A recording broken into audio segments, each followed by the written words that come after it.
Some of you will know a lot about 1917 already, but actually the 1905 Russian Revolution probably isn't something that we discuss quite as often.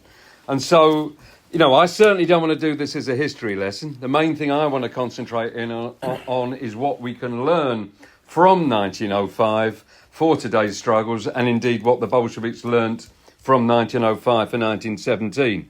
But because you're perhaps not quite so familiar with the events, obviously I've given you the chronology sheet. Some of you have had a chance to flick through that. But let me do a brief overview of the events leading up and then during 1905. So the first point to concentrate on is that Russia, accelerated by a massive foreign investment, experienced a very rapid, what Trotsky called combined and uneven development, that created very suddenly a new working class employed in large modern factories, very open to revolutionary ideas, but working alongside a largely peasant population. And of course, their poverty contrasted entirely with the wealth of the bosses and the Tsarist monarchy. I should say in passing, demands for national liberation were also very much to the fore amongst non-Russian peoples. And the capitalist class themselves, who today I'll refer to as the liberal bourgeoisie, were also very frustrated by their exclusion from political decision-making under the Tsar's autocratic regime. And their main demand was to have some kind of elected constituent assembly, or Duma, the word in Russian, so that they could have some kind of say in the nation's affairs, as their class had won centuries before in Britain and France, for example. And that demand for a constituent assembly was actually echoed by the Russian Social Democratic Labour Party, the RSDLP, the main workers' party, a party founded on the basis of Marxism. And I think most of you will know that Lenin was the recognised leader of the majority faction in that party, the Bolsheviks. But Lenin was very clear that the RSDLP weren't talking about some kind of power sharing with the Tsar's autocracy, but a genuinely freely elected assembly. And Lenin stressed that that could only be won by the complete overthrow of the Tsarist autocracy, a very different approach to the liberal bourgeois. Winning such a democratic republic would then provide the freedom for the working class, the proletariat, to fight further for socialist change alongside the workers of Europe. So, at the turn of the century, after 1900, in response to a deepening industrial downturn, strikes became more frequent, along with localised peasant revolts and student protests as well. And how did the autocracy respond? With repression. By 1904, more than half of Russia, including most of its major cities, had been placed under some kind of emergency protection powers, military rule in effect, to suppress any opposition. And then 1905 itself, the year of revolution, started with a mass strike across the factories of the Russian capital, St. Petersburg. But it wasn't led by the Bolsheviks. Actually, they had fairly limited influence at the outset, but by a radical priest, Father Gapon, and his assembly of workers. Now, that assembly was effectively a state-sanctioned union. It had actually been set up to cut across socialist agitation. Some people called it police socialism. But actually, just as Lenin had predicted, nevertheless, it became a means for workers to organise. And Father Gapon, with a rather naive faith in the goodness and mercy of the Tsar, and the assembly leaders decided that what they would do was to organise mass marches from the workers' districts to converge at the Tsar's Winter Palace to deliver him a petition to demanding various things, but for example, trade union rights, freedom of speech, the freely elected constituent assembly, the 8-hour day, actually demands that did all reflect the influence of Bolshevik demands on the movement. But I think you will have heard of the event Bloody Sunday, January the 9th. As the marchers moved towards the middle of the city, they were mown down by government troops. On that day, there were over 4,000 dead and wounded. But of course, that completely outraged the movement, and from then, strikes spread right across the Tsar's empire. Official figures say that in that month of January, according to the factory inspectors, 444,000 workers went on strike, which was more than the previous 10 years put together. So suddenly the movement had exploded. And to cut across that movement, the Tsar did agree that perhaps there should be some kind of elected assembly, but never actually came out with any concrete proposals at that time. The other point that people need to be aware of as a background, that the Tsar's rotten regime was also exposed by a series of defeats in its war with Japan. And the crew of course, the battleship Potemkin famously mutinied in June amidst an armed uprising in Odessa. But it was the last months of 1905 that really were the height of the movement. In October, a huge all-Russian political general strike of probably over 500,000 workers broke out. And the strike committees then started to become formalised into what we now know as workers' Soviets in around 50 different cities. And Trotsky, who had returned from exile, became the de facto leader of the key Soviet, that in the capital, St. Petersburg. And now suddenly, after ignoring years of appeals by the liberal bourgeois, the Tsar finally did announce that he'll allow an elected Duma. Proof that what actually shook the Tsar was the actions and the movement of the working class. But nevertheless, and I'll come back to this, the Bolsheviks nevertheless called for workers to actively boycott any elections. The strikes, the revolts, the mutinies continued. Peasants now starting to seize landlords' property, especially in the southern provinces. But also, on the other hand, right-wing reactionaries started to organise too. So, for example, in Odessa, there was a vicious 3-day anti-Jewish pogrom. The Bolshevik CC member in Moscow, Bauman, was murdered. By the time we get to December, we're really at a position where either revolution or counter-revolution needed to strike a decisive blow. Trotsky and the leaders of the St. Petersburg Soviet were arrested. Another general strike was called, again, this time turning into armed uprisings in several cities, particularly Moscow. So the Moscow Soviet mobilised workers' militias and tried to win over the government troops. However, after about a week of street fighting, barricades and so on, and with over 1,000 dead, the Moscow uprising was crushed. And unlike, say, February 1917 and August 1917, when rail workers sabotaged the arrival of Tsarist reinforcements, in this case the army had made sure they'd taken control of the railway from St. Petersburg to Moscow, and they were able to send in brutal the Semyonovsky regiment to finish the job in Moscow.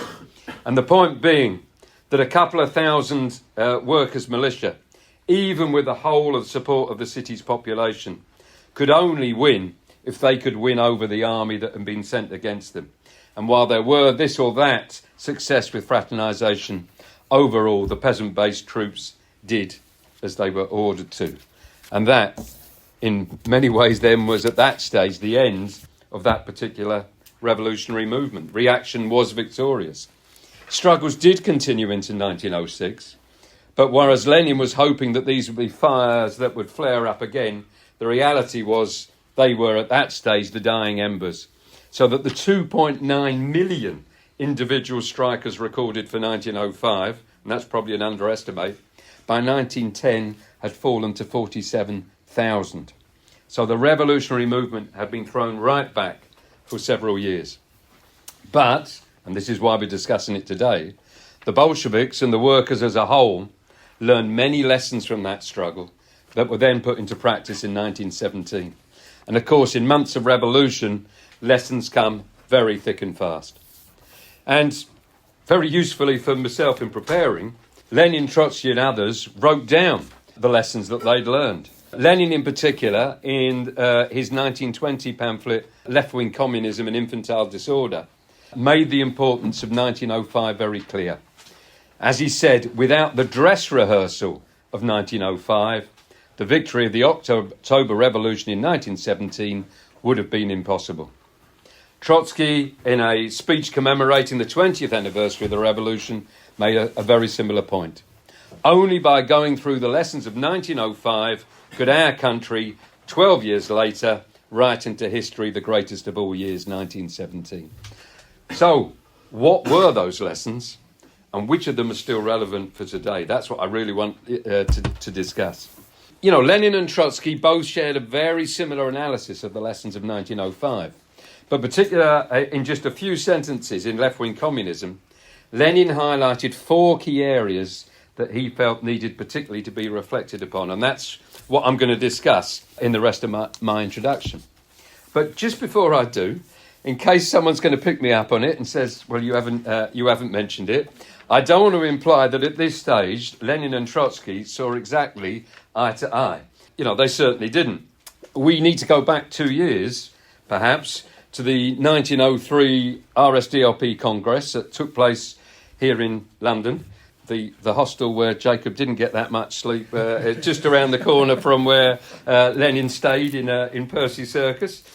But at that Congress in 1903, you'll probably know, it unexpectedly split into 2 opposing factions over what seemed relatively minor differences over party rules, over the makeup of the editorial board of the paper and organisational issues like that. And in those votes, Trotsky had actually voted with the minority, the Mensheviks.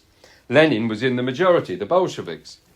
But Trotsky later agreed he'd been wrong, and Lenin had been right in his approach to building a firmly organised party founded on workers and youth.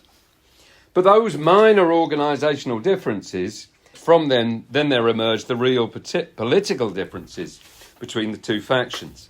Above all, the attitude that the party should take to the capitalist parties, and as I described them before, the liberal bourgeois politicians. Because the Mensheviks argued that as the coming revolution was a bourgeois democratic one, in other words, it was really a struggle to overthrow the remnants of Tsarist feudalism rather than to fight for socialism, then, as it was a bourgeois revolution, the liberal bourgeoisie needed to take the lead, not the workers. And on that, Trotsky absolutely never agreed with that. So he very soon broke with the Mensheviks. But those differences were then to be tested in practice in the 1905 revolution. And from the history I've briefly gone through, it decisively showed that it was the working class that would come forward to take the lead in the struggle. The bourgeoisie had this campaign where they played at having revolutionary banquets, where you all had a nice big banquet, made a few speeches, and somehow the Tsar would take notice. Where, of course, it was the mass strikes and uprisings of the proletariat that had really rocked the autocracy.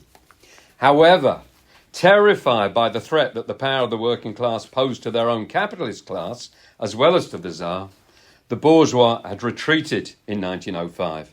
And after 1905, they became less and less liberal bourgeois and increasingly conservative and hostile to the workers' movement. So in fact, 1905 was an absolute confirmation of the arguments that both Lenin and Trotsky had put forward, opposing Menshevik collaborationism with the capitalist political parties. Both of them had explained that the weak Russian bourgeoisie had come far too late onto the historical scene to lead a bourgeois revolution. On the contrary, entwined with the landlords and the imperialists internationally, once the workers and peasants started to move, the bourgeois would take sides, but with the camp of reaction, not with the camp of revolution. They both also stressed that it was the working class, organised together collectively in the modern factories springing up in Russia's cities, that would take the leading role. Again, not the bourgeois. And that the petty bourgeois, the peasantry, part of the middle layers of society, would look to either the bourgeoisie or to the workers for a lead. The peasantry didn't have the collective outlook of the working class, but instead would normally focus on how they could improve their own individual smallholding, perhaps at the expense of other neighbouring peasant families. And that's why in that left-wing communism, the first of the 4 lessons that Lenin wrote was that we needed to reflect on the relations between the proletariat as the leader, the workers as the leader, and the unstable peasantry as the led. So I hope that links to what I've just said. Lenin absolutely agreed with the Mensheviks, in fact, that the coming revolution was indeed largely a bourgeois democratic one, to carry out the tasks that had already been achieved in the leading capitalist countries, most decisively by the French Revolution, overthrowing the monarchy and the feudal landlords, introducing a democratically elected assembly, distributing land to the peasants, and so on. However, as we've gone through, Lenin said that it wouldn't be the bourgeois, it would be the working class, allied with the poor peasant masses, that would win what he called the democratic dictatorship of the proletariat and the peasantry. That was the only way of purging Russia of its feudal refuse, so laying the basis for an ongoing struggle for socialism and inspiring the working class of Europe to overthrow capitalism in their countries. However, I think on reflection, while Lenin may have been the one who quickly grasped the organisational issues of building a party the most quickly, I think history shows that it was Trotsky that put forward the clearest theoretical perspective for that struggle, with his theory of permanent revolution. Because reflecting on the events of 1905, Trotsky explained that just as Russia's economy combined backward feudalism with some of the most modern capitalist factories on the planet, so the Russian Revolution could combine the overthrow of feudalism with a permanent or uninterrupted move to socialist tasks. And actually, after the revolution, he warned that Lenin's formula of the democratic dictatorship of the proletariat and the peasantry could leave it a little bit unclear which of those two classes would lead the struggle, and could, at the critical moment, open the door to Menshevism by implying that the workers needed to hold back, just in case they went a little bit too far than the peasantry were ready for. And again, that was yesterday's discussion, but if you know the history of March and April 1917, that was exactly the danger that emerged. That's not to say at all, as some people have sometimes accused Trotsky, of not recognising the importance of the working class winning the peasantry to its side. His speech on the anniversary of 1905 emphasises that it was the peasant insurrection that provided the reservoir of anger for all of those Russian revolutions. However, again, 1905 absolutely showed that it was the working class that would provide the peasantry with the leadership. As Trotsky puts it, by now the bourgeois didn't want to and didn't dare lead the peasantry into struggle. And Lenin and Trotsky's theoretical explanation of why the supposedly liberal bourgeois would betray the workers certainly proved to be a more accurate explanation of the Russian revolutions than the Mensheviks' mechanical misunderstanding of Marxism that the capitalists must be supported to win their capitalist revolution. However, it's worth pointing out that it's events that teach the mass of the working class, not theories, however correct. So in the years of reaction that followed the 1905 revolution, whereas you could say that Trotsky had explained it better, it was the Menshevik trends within the party that were strengthened. Because the Bolsheviks' revolutionary demands then seemed for many years to be a bit pie in the sky. That's never going to happen. You see, we're going to get defeated again. So it took a few years for the Bolshevik ideas to then gain ascendancy again. But again, that's got to point out that Stalin was later to revive those failed Menshevik ideas of trusting in the liberal bourgeois, not least in the disastrous advice that Stalin and the people around him gave to the Chinese communists to back the capitalist Kuomintang, who then viciously turned on the workers in April 1927, just as, again, Trotsky had warned in advance. But again, Trotsky explained to his supporters, while the sad confirmation of their perspective might attract a few people towards Trotsky and the left opposition, the reality was that the defeat and the demoralisation that followed it actually only strengthened the Stalinist bureaucracy who were responsible for it. So that's worth also perhaps noting in discussion. But I'd also point out that Trotsky also stresses that 1905 was far from a total victory for Tsarism.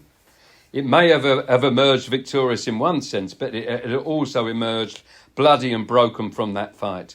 Its vicious repression did drive the workers back, but as we know, that movement recovered to be victorious in 1917. But I've got 3 more lessons to go through, so I better hurry up. All right. So The other, or the next thing that Lenin highlighted was how the economic strike developed into a political strike and then into insurrection. Because 1905 absolutely showed that the working class weapon of the mass strike was the main way that revolution had been built and spread. Amongst the less politically active layers, like the textile workers, to start with, at the beginning in 1905, it was mainly economic demands that they went on strike for. But by the end of the movement, both the textile workers and the more politically advanced metal workers and so on, it was nearly all political strikes against the Tsar, for the Constituent Assembly and so on. And, this all had international effects. The importance of the mass general strike as a revolutionary weapon, for example, Rosa Luxemburg in particular, took that lesson back to the German working class. However, Lenin was at pains to point out to Luxemburg and others that there was one more thing that he'd pointed out, that the December defeat showed that a mass strike is not enough. To take power, there also has to be a plan in place to defeat the armed reaction that the bosses will mobilise to hold on to their power at all costs. And after December, some faint hearts argued that, for example, the workers of Moscow and elsewhere shouldn't have ever taken to arms. And Lenin countered like this. He said, no, the reason for the defeat was the opposite. We should have taken to arms more resolutely and energetically. We should have explained to the masses that it was impossible to confine things to a peaceful strike and that a fearless and relentless armed fight was necessary. We failed to utilise the forces at our disposal for such an active, bold, resourceful and aggressive fight for the wavering troops as that which the government waged. And that phrase, wavering troops, I think is absolutely key. Because we still hear that argument today. How many times have we been told, you'll never win? Trump will send in the troops. You'll be crushed by the army. The socialist revolution will never win. And Trotsky puts it like this, I think a very important phrase, that a revolutionary struggle is not so much a struggle against the army as a struggle for the army. So yes, workers' militias, workers' defence forces and so on are needed. Some confrontation with some of the state forces will be inevitable as the ruling classes fight tooth and nail to defend their position. But above all, if the workers can win, if they boldly fraternise and go out to win over the ranks of the armed forces to the revolution, just as they did in 1917. But the question, therefore, is why didn't that happen in 1905? And Trotsky stresses that one of the key differences was that in 1905, the workers do not yet succeed in leading the village behind them. Because in 1905, the peasant uprisings didn't really get started until the autumn. They carried on until the summer of 1906. But by then, the workers had obviously been defeated. And so there was never really a joint struggle in both the towns and the villages at the same time. And that, critically, allowed the Tsarist state to use the overwhelmingly peasant-based army to smash the workers' resistance in a way that proved impossible for them in 1917. But obviously the mutiny on the Potemkin and elsewhere had given a little bit of a glimpse of what was possible. And then, of course, the experience of the First World War also meant that the peasant army was more ready to be won over to the side of the workers. And again, perhaps for discussion, what's the position today? We don't have a conscript army in Britain, but could the ranks of the army drawn from our cities and the workers of Britain be won over? What about the police? There's a few points to throw in, perhaps you might want to discuss. The other point that Trotsky makes, Bob Crow made this point rather more succinctly recently, but I'll quote from Marx on the historical struggles in Germany. You'll see the point. He makes the point, in any struggle, it is absolutely inevitable that he who throws down the glove runs the risk of being defeated. But is that a reason to declare oneself defeated from the start and to submit without drawing the sword? Basically, Trotsky's saying they knew in the Petersburg Soviet that they didn't have the forces to actually lead a successful revolution in December, but they still felt it would have been worse not to have had any fight at all and be defeated without even a battle than to at least give it a go. But again, Tony echoed this at the rally last night. The other point Trotsky adds, though, that there was one thing that was learnt: with what frenzy, with what relentlessness the propertied class defended and will defend its supremacy. And actually it became clearer to all the revolutionaries that revolution wasn't some kind of starry-eyed adventure, but, it was something that had to be prepared and planned in earnest. And Trotsky in particular, who was absolutely central to directing the October Revolution of 1917, that was certainly something that he learned. But there's two more things I'm gonna throw in. The penultimate of Lenin's lessons, which really you've got to mention, how the Soviet form of organisation came into being in the spontaneous development of the struggle and the controversies over their significance amongst the Bolsheviks. So that's the point. The Soviets were not some pre-thought-out theoretical model. They came out of struggle. They were originally strike committees, which then became formalised workers' councils. They actually used a formula that had been laid down by one of the Tsar's ministers or advisors, somebody called Shidlovsky, who earlier in January had set up this commission to look into the January events and said, we'll have one deputy for 500 workers. Actually, that was the formula which the Soviets started to use at the beginning. But those factory committees then took on more and more authority. Trotsky notes that the St. Petersburg Soviet, the first meeting was attended by a few dozen. By the second half of November, it had grown to 562, including 6 women, representing 147 factories, 34 workshops and 16 trade unions. It makes the point that the main mass of the deputies, 351, belonged to the metal workers. They were the key section of the working class in Petrograd. And then separately to that, which is interesting, he adds the fact that there was then an executive committee that consisted of 22 deputies from the Soviet and 9 representatives from the political parties of the workers and peasants. 3 from the Bolsheviks, 3 from the Mensheviks, 3 from the Social Revolutionaries. So combining the political parties with the Soviet, which is an interesting model. And the Petrograd Soviet absolutely proved that it had the real power. Just to point out a couple of their victories, particularly during November. So it declared in November that any newspaper that was to be printed in St. Petersburg, if any of those newspapers submitted their copy to the Tsar, as they were meant to, for censorship, then the Soviet would say, we're not going to let you circulate your censored paper. We'll only let the uncensored paper circulate. The Tsar actually then had to back down and withdraw his censorship, and then there was a mass circulation. So Trotsky's paper Nachalo had a circulation of over 50,000. So did the Bolshevik one, Novaya Zizin, as well. So that was that obviously had a big effect on the movement. Similarly, when martial law was imposed on Poland and court-martials threatened to the soldiers that had mutinied in Kronstadt, the Petrograd Soviet caused a protest strike. Again, the Tsar had to back down. So it really was a workers' government in embryo with real power. And Lenin argued that as such it should be extended, which of course happened in 1917, to the soldiers, sailors and peasants too. But he did hint that there was a controversy, because actually some of the Bolsheviks didn't like this idea. Suddenly out of the blue, this organisation had been spread up, which they thought, well, we haven't got control of this. This is not a party organisation, it's this non-party organisation. But of course, the reality was that that was its advantage. It was a non-party organisation bringing all the best elements of the working class together, with the middle classes of the city looking to the Soviet too. It provided an arena where the RSDOP could put forward its policies and proposals and show in practice that it was the only party that could show a clear way forward.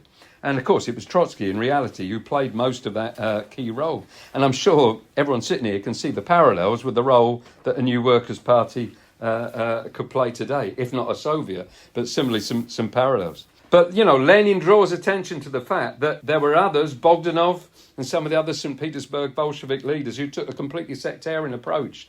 Bogdanov's original approach was to say that they would only support the Soviet if the Soviet made clear that it was going to pledge support to the party, rather than, of course, the other way around, the party saying that it was going to give support to the Soviet. And, Lenin, throughout 1905, if you read all of Lenin's letters and articles, the whole time he's trying to combat that kind of narrow attitude of some of the Bolshevik committee men and leaders. A lot of them with our outlook shaped by underground secret activity, and Lenin desperately saying, look, turnout was to the youth, turnout was to the working class. And, that did have some effect. By the end of 1905, the party had around 20,000 members by then, probably about split evenly between the two different factions. The very last point, you'll be glad to know, and one that I can't possibly go through in any detail, but I'll throw it in. So Lenin's last lesson was that 1905 and the years after also showed the alternation of parliamentary and non-parliamentary forms of struggle, of the tactics of boycotting Parliament and that of participating in Parliament. Now, that's a whole other discussion of itself, but I did see a few raised eyebrows when I pointed out that in the middle of 1905, Lenin's advice was boycott those elections. And why? Well, first of all, actually, because what the Tsar had announced was actually so undemocratic that most workers were going to have to boycott them because they had no right to vote. It was only people with property that were going to get a right to vote in any case. It was going to be a complete sham assembly with an inbuilt landlord and capitalist majority, nothing like the freely elected assembly that the Bolsheviks were demanding. But even that wasn't the key point. Lenin put it like this in Left-Wing Communism. The boycott proved correct at the time, not because non-participation in reactionary parliaments is correct in general, but because we accurately appraised the situation, which was leading to the rapid development of the mass strikes, first into a political strike, then into a revolutionary strike, and finally into an uprising. When there was not and could not be any certainty that the situation was of a similar kind, and when there was no certainty of a similar trend, the boycott was no longer correct. So in other words, Lenin's talking about an exceptional situation. In normal times, despite all its limitations, this is what he's trying to make clear in left-wing communism, without making it the absolutely dominant part of your work, participation of elections, and if successful, of course, the activity of workers, MPs and councillors and so on, absolutely has to be part of the arsenal of a workers' party to have its programme heard, particularly amongst those layers, of course, who still have illusions that Parliament and councils and so on actually will be allowed to bring about socialist change by votes alone. But in that exceptional situation where you're in a revolutionary situation, with the prospect of the overthrow of the old regime and its replacement by a genuinely revolutionary government, then to participate to elections risks implying to the workers that there's an easier way forward than the way that you've really got to take. And I'm just going to throw in one last thing from 1917 there, because actually that situation emerged in September 1917. When again, Lenin was absolutely seething and really, really concerned that there was this thing called the pre-parliament that was called by the provisional government to try and cut across the Soviets. Trotsky argues in that exceptional circumstance that they should boycott it because they were looking for Soviet power, not for a pre-parliament, but lost the vote. And again, Lenin had to take the argument alongside Trotsky to the ranks of the party and overturn Kamenev just like you'd had to do in April. So, after 1905, Lenin then, in a different situation with that revolutionary wave, subsided, called for a very, very rapid change of tactics, that to return to participate in the Duma elections. There were people like Bogdanov that I've already mentioned who continued being wrong, not just on his science, but that's another discussion. Oops, I threw that in, controversial. He had this recallist faction who demanded withdrawal from any work in the Duma. And then, of course, Lenin had to return to those arguments in left-wing communism. So, there you go. To save time, I'm only going to throw in one last question, which I'm not even going to try and answer, which was, is the call for a constituent assembly relevant ever today as well? I'll come back to that if nobody else does. But I think I've probably said enough. Thank you. All right.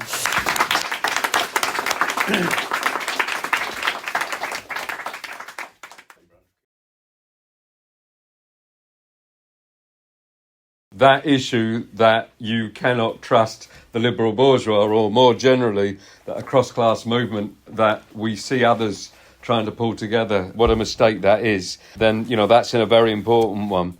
Dave also, he made a few points and I'll come back on, but I mentioned it yesterday. One thing that struck me when reading over 1905 and 1917 was this issue of timing and how long events take. And that we've got to remember, just simply because you read 1917 in particular and it all happens in a year it's all over. I mean, Trotsky really stresses that was a product of the First World War, concertining events in a very short period of time. And we won't necessarily, he contrasts that, by, say, with Spain, revolutionary events that took place with forwards and backwards over a decade, really. So, I think we've got to realise that you can't automatically look at some historical events and saying it's going to happen like that. It's not at all. But as others have said, it's trying to draw out from it the lessons that certainly can still apply. And I suppose central to the one, because it's not one that we often talk about for the reasons that people refer to, was your question about workers in uniform, as we often refer to them, and some of our opponents very disparaging about the fact that we have used that phrase over the time. But we do it because we learn the lessons of events like 1905, or more to the point, so that we learn the lessons of 1973 in Chile. Now, absolutely, most people would think that we were bonkers if we, in general, at the moment, started having long discussions out on the street stalls about whether or not we should be setting up workers' militias, for example. That's not where the movement is at, but, those of us who are looking ahead to the future have still nevertheless got to learn the lessons of the past. I mean, absolutely, we are not a bunch of crazies who are looking for armed struggle. I mean, I haven't mentioned it. One of the reasons that Lenin was absolutely drawn to Bolshevism was when he was still quite a young man, teenager, his brother was executed because his brother took up with the social revolutionaries and they had a kind of an individual terrorist approach of attempted assassinations. I've mentioned a couple of them in the chronology, and Lenin drew the conclusion early on. So that's not what we're talking about. Lenin drew away from that and recognised that what you needed to do was to mobilise the mass of the working class. That's the role that we're involved in now, in the trade unions, in all the different campaigns that we're trying to do. But nevertheless, those of us who are learning history, let's talk about Chile. That's when the workers of Chile were demanding of Allende, who could see what was happening, could see a military coup was happening, and saying to Allende, you need to give us arms. Some of them did try and go to and there were sections of the Chilean soldiers who also came over and tried to provide arms. They existed, but Allende, of course, he hadn't learned the lessons of 1905 and other struggles, said, no, the military will always be on our side. We can trust them. No, we'll bring them into the cabinet, and we'll all work happily together. Well, we all know how that ended up. However brave an individual Allende was, which he clearly was, politically he hadn't learned the lessons, and we don't want to make the same mistakes. So absolutely, we don't necessarily stress, but we need to remember is that, as 1917 shows, if you have organised and you're in a revolutionary event where the vast majority of society is with you, and once that changed, then there may be virtually nobody left to fight for reaction. But we can't guarantee that's going to be the case. As you say, what particular situation we're going to be in, what those balance of forces are going to be in, whether those neo-Nazis elements within the army, there will be people that the capitalists will try to move in order to crush a revolution, as in Chile, as in so many other places where they've tried to. I think we can draw a general conclusion that the way to present it, and Trotsky was very clear on this in 1917, and actually I think Lenin, after the event, realised that Lenin was much more in 1970 saying, right, we've got to name a date and we're going to tell, and the revolution's going to be on that day. Whereas Trotsky was much more, no, we're going to present it as we're defending the revolution. These reactionaries are trying to stop the revolution, trying to take all democracy and everything away from you. So presented it as and I think that general tactic, that we're not saying that we're trying to have some kind of revolutionary overthrow. We're trying to defend your rights from the reactionaries, because that is the reality. What we've spent centuries trying to stop these reactionaries taking things from us. But in a socialist revolution, they are absolutely going to manoeuvre to try and hang on to their privileges. So I think that there is an argument, quite often even in trade union struggles, you present it in a more defensive way than an offensive way. It's easier to win people over sometimes on that basis. Can we actually win the rank and file of the army? Well, like Dave, I'm an optimist. I think that on the whole, that can be done. I mean, you didn't mention the miners' strike. There were some horrible layers of the police, particularly from this city here in London, who were sent up to the mining areas that, were not won over, far from it. But they also knew that they couldn't, in general, use the police from the mining areas to go into the mining areas. They had to turn to London and places like that, where, yeah, no doubt. I know the kind of people who joined the police from the school I went to in London. Yeah, they weren't, how did you put it? Backward elements. The backward elements, yeah. But, unfortunately, some of those might have been, waving their wodge of notes at the miners. But they couldn't use the police from the mining communities because they knew what the struggle was about. And I think in general, a lot of the layers of ordinary soldiers are drawn, as people have said, from working class cities. They will be affected by the struggle. And of course, we've got to remember in the same, there will be a core of neo-Nazis, but like we find now, this is a broader struggle than we're talking about the army. Some of those layers around them are just confused, angry people who are looking, and they'll swing perhaps towards being affected by the far right. But in the middle of a struggle, they'll swing back and look to the left as well. And so, I mean, obviously there are transitional demands that we put forward. We don't particularly stress them necessarily at the moment, but the demand that we've often raised for trade union rights for the police and for the army, I mean, a point that at some point might become more of an issue which we've raised in the past that you said about election of officers and so on. I mean, those are all demands that no doubt, if any of you were at the session on the state, I'm no doubt the Sparks came and told us all that we were a bunch of reactionaries who didn't understand. But they don't it's about putting forward demands that undermine the role of the grip that the capitalists can have over their own state forces. And certainly I'm sure it's the same in every city. The majority of those people you see lying on the streets, homeless, there's so many of them are ex-squaddies because of course they're just chewed up. Mental health as understandably chewed up, and then they're thrown out on the streets. And so, yeah, I think those are the things that we've got to think about and continue to work with at the minute, as you say, in a very patient way, talking with squaddies and others when we can. I mean, just a few examples. Paula more or less invited me there to give you a few examples from Trotsky's on 1905, because there is brilliant stuff in there. But, he makes the point that there, although it was mainly a peasant army, that even then, he makes the point that it was the working class elements of the soldiers and the army that were most likely to mutiny. So, for example, on the Potemkin, he was saying it was what he calls the workers in sailors' uniforms, the people who were actually the engine men, the technicians, the people who tended to come from a working class engineering background, who actually operated the battleship engines. They were the most likely to mutiny. They were the technical people rather than just the peasant infantry, if you like. The same when the army, as said, it tended to be the sappers, the engineers, the people that were a little bit more skilled that tended to come from a working class background. Again, I think even more the case now. A lot of those soldiers will be from those working class communities. I mean, I've just throw in a couple of other things, just, the actual role.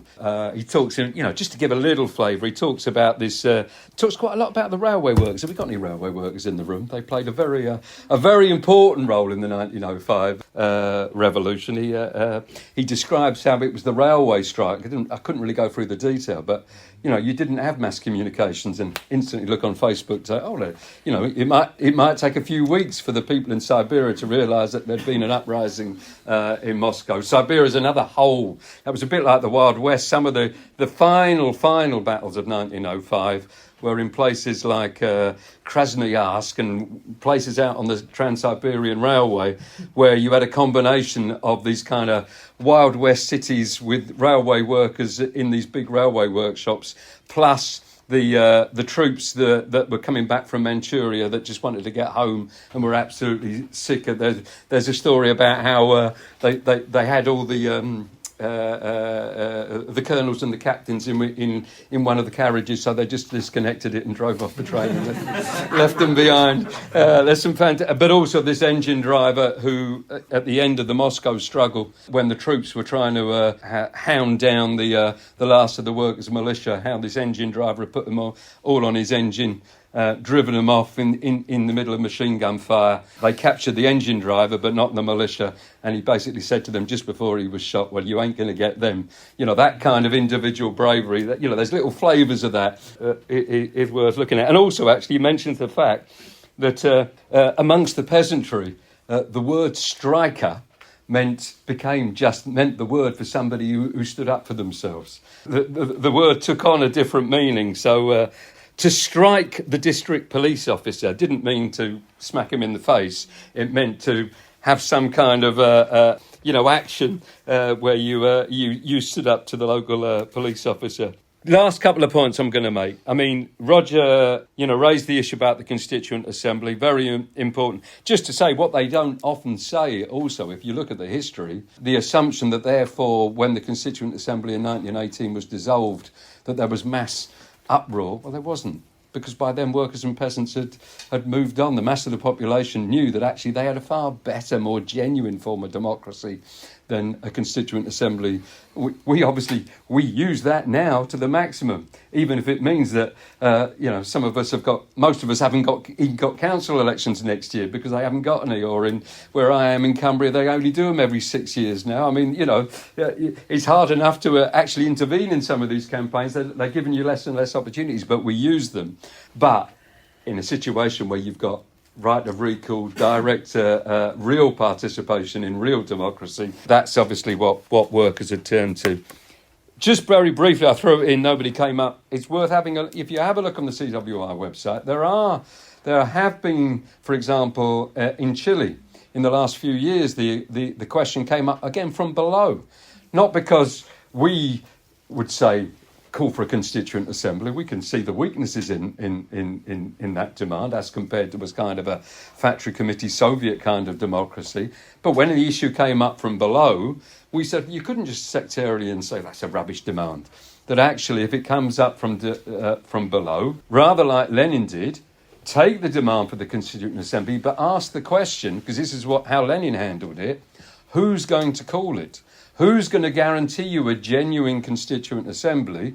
And again, go back to Duncan's point, if you leave it for the Tsar, or you leave it for the capitalists, they're never going to do it. It's going to be up to us. So therefore, we've got to organise our own bodies in order to make sure that there is a genuinely free election. And of course, in creating your own bodies, then you start to say, well, actually, wouldn't these own bodies that we've set up, so like, for example, in Sudan, similarly, leading from the demand for a constituent assembly to actually say, well, hang on, if it's these resistance committees that we've set up that is going to guarantee that there's a proper free election, why don't we just use these resistance committees? So in other words, leading from, we're the ones who are genuinely going to defend your democratic demands. That lot never will. But from there, building our own forms. So, that is still there. The very final point, just a little, what are we here for? Because in Trotsky, in his speech in 1905 and 1925, if you think the situation was in 1925, the people he was talking to were at a time, fearing what was going to happen. They'd been through the Civil War. They saw that the Soviet Union was in desperate situation and in isolation, with the revolutions that they'd hoped would come to their rescue having failed. And Trotsky says to them that this was what he says for that particular example, what 1905 teaches.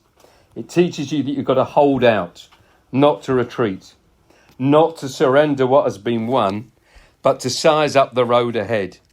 Here's the important bit, I think, as well. Not to indulge in reminiscences for platonic reasons. You know, we can all sit and, oh, that was nice. Oh, that was an interesting little... But to better arm ourselves for tomorrow. That's the point. That's why we're going to go back to look, I'm sure all of us now, to look at more on 1905, better to arm ourselves for tomorrow. Not literally, but politically. Thank you.